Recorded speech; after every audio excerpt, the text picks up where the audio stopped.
বাংলাদেশে একটা শ্রেণী আছে, আবু হুরায়রা হাদিস তারা পছন্দ করে না, আনাস রাদিয়াল্লাহু আনহু হাদিস তারা পছন্দ করে না। এরা বলে যে আনাস আবু হুরায়রা ফকি না।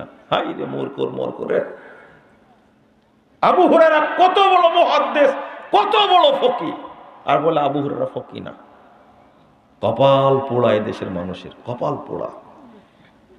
15 বছর দাওরা হাদিস পড়লো, 15 বছর মাদ্রাসায় পড়ে দাওরা হাদিস শেষ করে বলছে যে আল্লাহ সর্বত্র বিরাজমান। ও কাঁথা সেলাই করে কি লাভ করলো 15 বছর? বলেন দেখি। রাগ যে করেন আপনারা, এ কথা কে বলবে?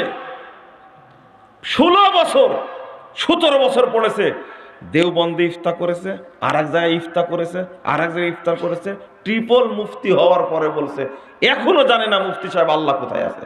বলছে আল্লাহ সর্বত্র বিরাজমান, আল্লাহ নিরাকার, আল্লাহর কোনো সিফাত নাই।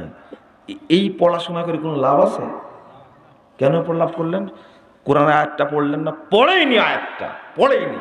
আর রহমান আলাল আরশি ইস্তাওয়া, আল্লাহর পরিচয় আল্লাহ নিজে দিচ্ছেন। তুমি বুঝো না কেন এটা? সূরা তাহা 5 নম্বর আয়াত। আল্লাহ কোথায়? আরশের উপরে উঠেছেন, আল্লাহ নিজের পরিচয় নিজে দিচ্ছেন। প্রতিদিন ওই যে একটা গান বানাইছে, আসমানে থাকো তুমি, জমিনে আমি, তাই না? আমি বললাম যে এরা না জেনেই বানাইছে একটা। যদি হুজুর বুঝতো এটা আসমানে আল্লাহ থাকে, এটা বললে তো সমস্যা। আল্লাহ সব জায়গায় থাকে, তাও তো বলেছে আল্লাহ কোথায় থাকে, তাও তো বলেছে ফিসসামা, হাদিস আসছে আল্লাহ আসমানে আছে। বুঝেননি?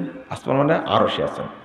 আমি আপনাদের বোঝাচ্ছি যে ভুল করবেন আপনারা, কিন্তু সওয়াব নষ্ট হবে আর কিছু বলবেন না, এটা তো হয় না।